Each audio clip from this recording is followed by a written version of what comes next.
함께 은혜 받을 말씀 창세기 3장 16에서 19절까지 말씀 우리 한 목소리로 합독합니다.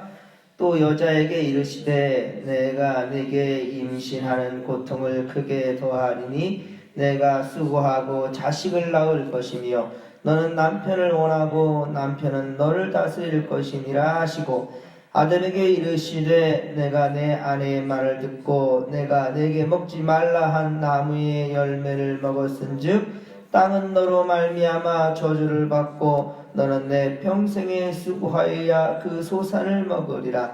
땅이 내게 가시덤불과 엉겅퀴를 낼 것이라. 내가 먹을 것은 밭의 채소인즉 내가 흙으로 돌아갈 때까지 얼굴에 땀을 흘려야 먹을 것을 먹으리니 내가 그것에서 취함을 입었음이라. 너는 흙이니 흙으로 돌아갈 것이니라 하시니라. 아멘. 예, 오늘로 사순절 28일째를 맞이합니다. 예, 정말 여러분들 보고 싶습니다. 다들 건강하시고 또 삶의 자리에서 정말 정직하게 예배하는 하나님 찾으시는 예배자가 되기를 주님의 간절히 축원합니다.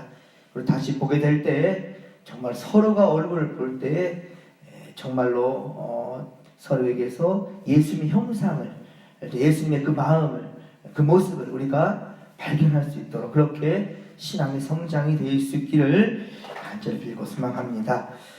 예, 하나님께서 금하신 선악을 알게 하는 열매를 따먹음으로써 자 이제 하나님은 먼저 뱀, 곧 사탄에게 징벌을 내리셨던 이야기를 어제 말씀드렸죠.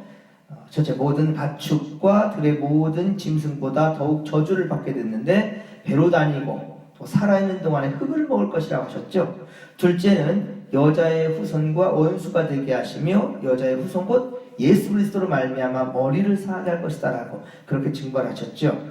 어제도 말씀드렸지만 흙을 먹는다라는 것 이것을 문자적으로 해석하면 안 됩니다. 실제로 흙을 먹고 사는 뱀 없어요. 예, 그렇죠? 티끌을 핥는다, 그렇죠? 원어적인 표현으로 티끌을 핥는다라는 그 뜻이 뭐냐? 그것은 극도의 멸시와 수치와 굴욕을 그렇게 당할 것이다라는 것을 말씀하는 저주의 말씀이었습니다. 자, 이제 오늘 본문에서는 마지막으로 여자와 아담에게 내리는 심판입니다. 여자와 남자에게도 내려진 심판은 뱀에게 줬던 것처럼 각각 두 가지씩입니다. 여자에게도 두 가지, 남자에게도 두 가지. 먼저 16절에 보면 여자, 곧 하와에게 내린 심판인데요. 첫째는 어머니로서 자식을 낳는 해산의 고통이에요. 예, 임신하는 고통, 16절 보면, 그쵸? 예, 임신하는 고통을 크게 더한다고 그랬어요. 자, 하지만, 여러분 보십시오. 창세기 1장 28절에 보면, 하나님 뭐라고 말씀하셨습니까? 복 주실 때 생육하고 번성하라. 라고 말씀하셨어요. 그러면, 여자에게 잉태와, 자, 이 임신과 해산은 원래는 하나님 주시는 뭐였습니까? 저주가 아니라 복이지요. 그렇죠. 즐거움과 기쁨입니다. 생육하고 번성하라. 이것은 단순히 사람에게만 준 것이 아니라 짐승들에게도 그래 복을 주셨어요. 이 복입니다, 이거. 그러나 범죄 후에 여인은 견디기 힘든 엄청난 그 임신, 그 해산의 고통을 느껴야 했던 거죠. 이것은 죄로 인한 형벌이었습니다. 물론 지금은 의학이 발달되어서 해산 중에 죽는 경우는 극히 드뭅니다. 그렇죠? 하지만 옛날에는 어땠습니까? 자녀를 낳다가 그 어미가 죽는 경우가 많았습니다.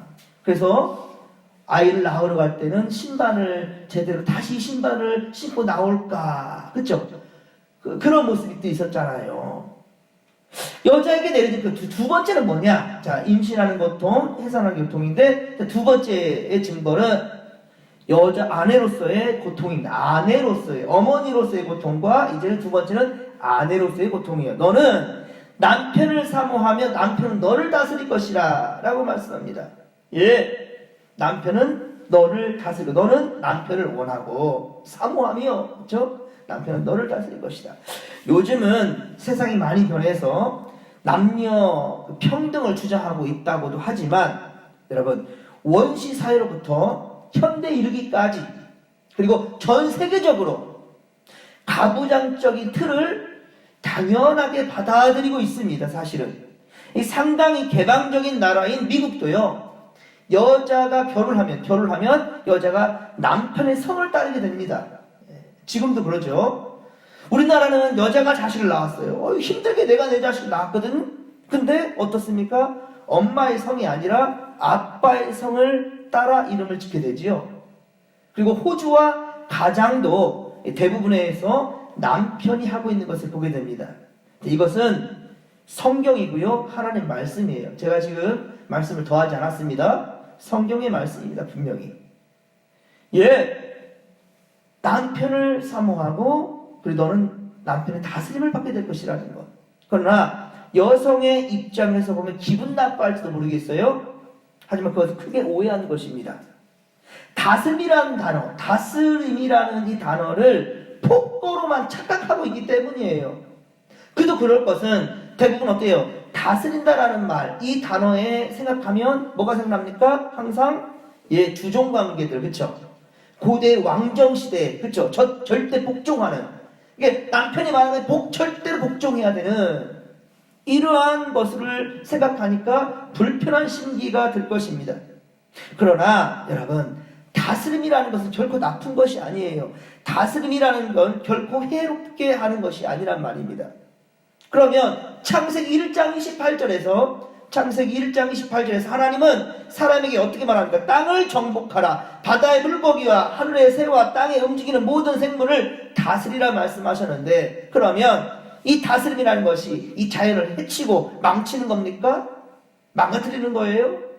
그런 의미가 아니에요. 전혀 그렇지 않습니다. 이 다스림이라는 것은 하나님을 대신하여 모든 것이 조화와 평화를 이룰 수 있도록 하라는 거죠. 주종관계로서 마음대로 해치라는 것이 아니라 무엇보다 하나님의 마음으로. 그럼 우리 하나님께 다스림 받는 것이 기분 나쁜 일입니까? 오히려 하나님 나를 지배하여 주옵소서. 우리 기도할 때 그렇게 기도하지 않습니까? 하나님의 뜻대로 날 인도하여 주옵소서. 기분 나쁜 일이네요. 하나님의 다스림을 받는 거니까. 그런 의미가 아니에요. 무엇보다 하나님 보시기에 심히 좋은 세상으로 보존하는 것이 바로 제대로 된 다스림이죠. 아담이 하와를 위해, 하나님이 이 아담을 위해서 그리고 하와를 만들었을 때는 아담의 가장 중요한 가슴뼈, 그렇죠? 이 갈비뼈로 만드셨잖아요. 그리고 슬픔과 기쁨을 서로 나눌 수 있는 즉 돕는 배필로 지으셨지 않습니까? 아담은 이런 하와에게, 이런 아내에게 뭐라고 말합니까? 내 뼈 중에 뼈요, 살 중에 살이라 라고 말했습니다. 이 사랑 고백. 이것이 원래 부부의 아름다운 모습이라는 말이죠. 죄를 짓기 전에는 여자와 남자는 이렇듯 서로 존중하면서 서로 기쁨과 슬픔을 나눌 동역자요. 그리고 그렇게 나눌 그렇게 함께 해야 될 하나 되는, 둘이 합하여 하나가 된 그러한 관계였다는 것이죠. 여러분, 이런 하나님께서 처음 인간을 만든 그 모습, 우리에게 이런 모습이 회복되어야 된다는 거죠. 가정과 직장에서 주도권 싸움을 할 것이 아니라 서로 존중히 여기며 동역자로 여기는 모습이 회복될 수 있기를 바랍니다. 자, 17에서 19절, 하나님께서 아담에게 내린 이제 심판입니다. 하나님이 아담에게 내린 심판.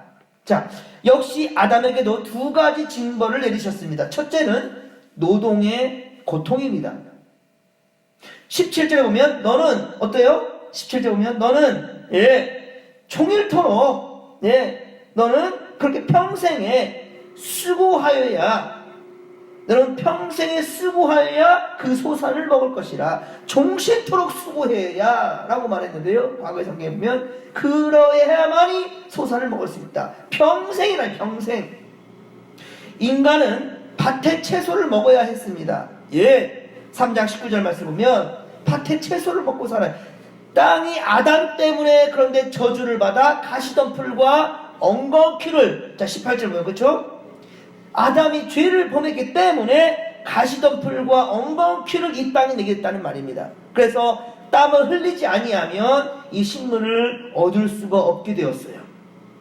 여러분, 저는 이 진목교회 담임 목사로 온 이후로 한 번도 해보지 못했던 이 밭농사를 지금 짓고 있어요. 예, 저희 시골에는 밭이 없어요. 다 돈만 있어서 이 밭농사에 대해 잘 몰랐습니다.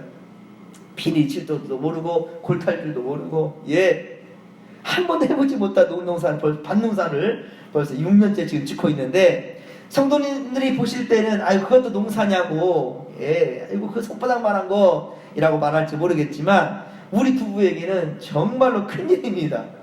자, 그런데 참 신기한 거는요, 잘 자라라고 물도 주고 거름도 주어서 키우는 채소보다도요, 자라지 말라고 뽑아내는 풀은 어찌 그렇게 잘 자라는지, 비라도 온 며칠 후면 와 정말 몰라보도록 놀라우리만큼 모든 땅에 그냥, 예, 풀이 가득합니다. 빼곡히 차 있어요.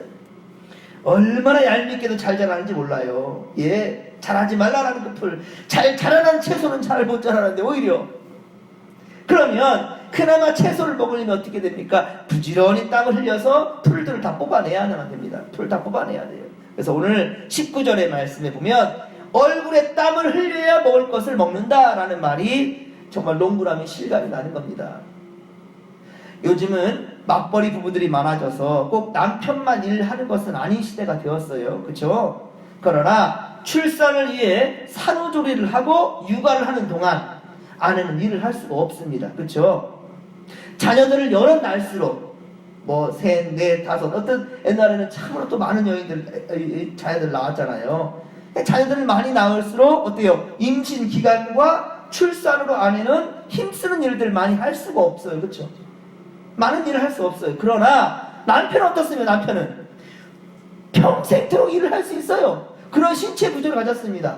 예, 여성처럼 어떤 생리하는 기간, 예, 몸이 약해지는 기간도 없어요. 그냥 일하면 되는 거예요, 남자는.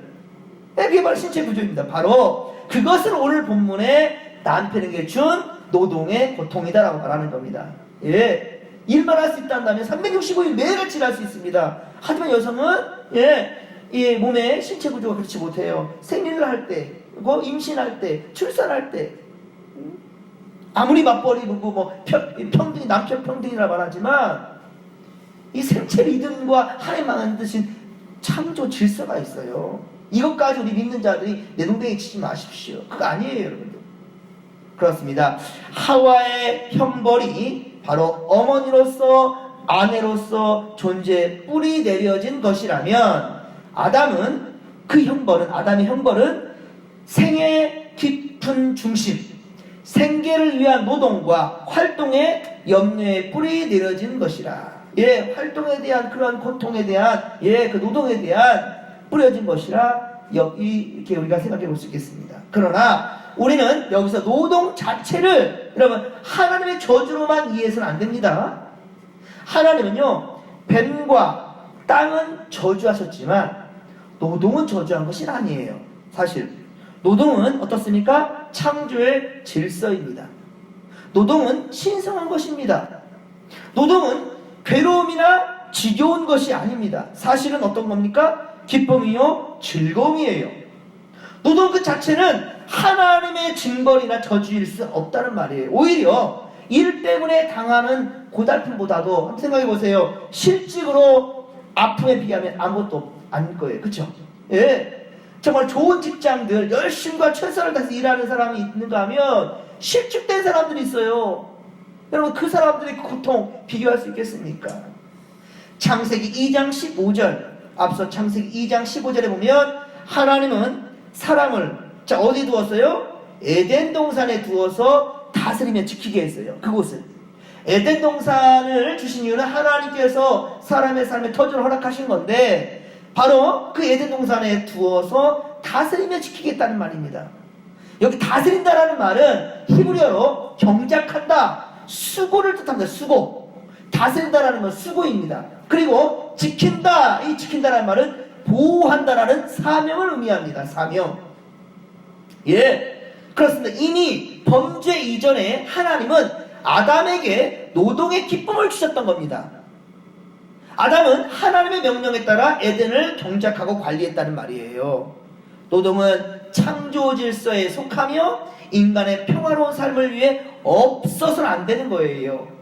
인간은 노동함으로 수동적인 삶에서 참여하는 적극적인 그런 삶으로서 하나님께서는 허락해 주신 거죠.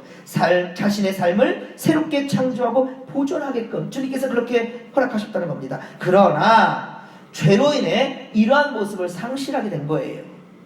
하나님과 인간의 사귐이 깨어졌듯이 하나님과 자연 사이에, 인간과 자연 사이에, 인간과 노동 사이에 사귐이 깨어진 거예요. 인간은 노동한 만큼 산물을 얻지도 못할 수 있어요.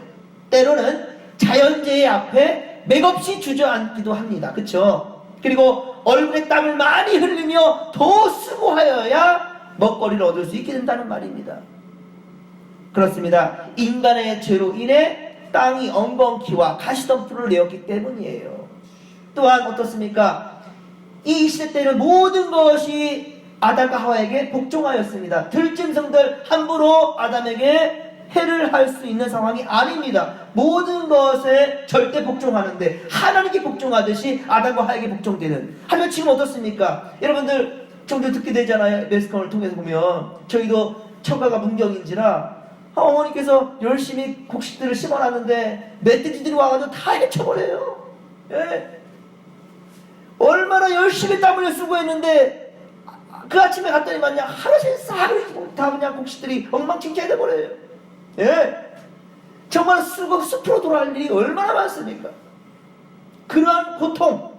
예? 하지만 이 아담과 하와 이때에는 이 죄로 인해서 이 징벌을 받기 전에는 그럴 일이 없다는 말이죠. 하지만 이제는 땀 흘려 수고해도 그것을 얻을 수 없는 지경까지도 이렇게 됐다는 것이죠. 제대로 된 먹거리를 얻을 수 없는 때가 있을 수 있다는 말이에요. 그렇습니다. 예? 서로 사이에 자연과 인간과의 그 관계, 이 사이가 단절되어 버렸기 때문이에요. 예, 인간의 뜻이 자연에 제대로 전해지지 못한다는 거지요. 막혔다는 거예요. 인간의 탐심이 자연을 황폐화시키고도 있지요. 예, 그래서 어떻습니까? 자연에게 해가 되는 그런 농약과 비료를 살포하고 있잖아요. 그 욕심이 또 자연을 황폐하게 만들고 있는 겁니다. 인간의 탐심이. 노동이 인간보다 우선되어서 또한 인간이 소외되는 노동 때문에 인간이 소외되는 지경도 또 이르고 있어요. 이것이 요즘 흔히 말하는 뭡니까? 갑질. 그렇죠? 많이 듣잖아요. 예? 갑질한다잖아요. 이 사장님들이 이 노동을 일하는 그 직원들에게 함부로 대하는 일들 있잖아요. 돈으로 보는 거, 돈으로. 사람으로 보는 게 아니라 인격 취급을 하지 않지요. 그리고 두 번째 징벌은 이 아담에게 준 징벌, 사람에게라고 할 수 있겠지만은 두 번째는 죽음입니다. 죽음. 하나님께서 사람을 지으실 때는 본래 영생하도록 지으셨단 말이에요. 죄를 지은 후에 그러나 19절 하반절에 보듯이 사람은 흙으로 왔으니 어디로 돌아간다? 흙으로 돌아간다 라고 말하는 거예요. 빈손으로 왔다 빈손으로 가는 거예요. 공수의 공수거예요. 17절에 내 평생에, 과거 성경에는 종신토록이라는 말인데 육신이 다할 때까지, 이 몸이 다할 때까지 라는 말이에요. 인간이 수명에 한계가 생겼다는 말을 의미합니다. 인간의 수명에는 한계가 생겼다라는 거예요. 즉 바로 죽음은 인간의 죄로 인해 주어진 형벌이다라는 것이죠. 그러므로 고린도전서 15장 55, 56절의 말씀을 보면 사망아 너의 승리가 어디 있냐? 사망아 내가 쏘는 것이 어디 있느냐? 사망이 쏘는 것은 죄니라 라고 말하고 있어요. 사망이 우리를 쏘는 게 뭐냐? 바로 죄라는 거예요. 죄 때문에 우리는 늙어간다는 거예요. 그리고 결국은 죽음으로 치닫게 되죠. 여러분, 세상에 죽지 않는 사람이 어디 있습니까? 우리는 모두 한계적인 존재요 죄인이라는 말이에요. 전도서 1장 9절의 말씀을 보면 전도서 1장 9절 해 아래 새 것이 없다 라고 하였고요. 로마서에는 의는 없나니 하나도 없다. 로마 3장 10절이죠. 예, 의는 없나니 하나도 없다라고 말했어요. 그리고 모든 사람이 죄를 범하였음에 하나님의 영광에 이르지 못하더니 라고 말하고 있습니다. 예, 사랑하는 성도 여러분, 우리는 구원받은 자들로서 날마다 천국문을 향해 가고 있는 건 맞습니다. 그렇죠? 우리는 지금 죽어도 천국 갈 사람들이에요. 하지만 뭐라고요? 우리는 지금 죽어도 죽어도라고 그랬잖아요. 네, 그렇습니다. 1차적으로는 한 걸음 한 걸음 어때요? 세월의 뒤안길로 죽음을 향해 가고 있다는 말이죠. 그렇습니다. 우리가 죽음을 직시할 때, 그 할 때마다 우리는 어때요? 죄인임을 깨닫게 된다는 거죠. 죄인임을. 그래야 죽음을 이기시고 부활하신 예수님, 죄에서 우리를 구원하시고 하나님 나라에 거할 처소를 준비해 주신 주님을 더욱더 의지하게 된다는 말이에요. 예, 오직 믿음으로 말미암아 구원에 이르는 은혜를 매일매일 경험하는 복된 인생들이 다 되기를 주님의 명하기를 축원합니다. 지금 코로나 바이러스가 세계에 창궐하고 있지만 여러분, 그 코로나 때문에 무섭고 벌벌 떠면서 어쩔 줄 몰라 하는 정치인들도 있고 사람들 그러잖아요. 자, 그런데 이럴 때일수록 정말로 눈에 보이지 않는 하나님, 내가 하나님을 그동안 어떻게 믿었던가, 하나님께 나아간 내 발걸음은 어떤 모습이고 삶의 자리는 어떻는가 좀 깨닫고 돌아볼 수 있는 기회가 되었으면 좋겠습니다. 그리고 정말 중요한 것은 지금 죽어도, 물론 흙으로 왔으니 이 몸은 흙으로 가지만 예, 우리의 생명은 하나님께로부터 왔으니 우리는 하나님께 간다는 거예요. 우리가 정말 언제든지 죽음을 맞이할 수 있습니다. 그러니 이 코로나 바이러스 때문에 죽음의 두려움이 있으면 여러분들 죽음 이후에 심판이 있음 또한 역시 우리는 기억할 것입니다. 더욱더 여러분, 생명 주신 하나님을 찬양하며 어떤 상황이 온다 할지라도 우리 믿음 흔들리지 아니하며 오직 코람되어 하나님을 바라보며 주님 앞에 나아갈 수 있는 정진하는 최선의 믿음의 성도들 되기를 주님의 만들이 축원합니다. 축원합니다. 주여 작혀 부르며 기도하며 나갑니다. 주여 주여 주여.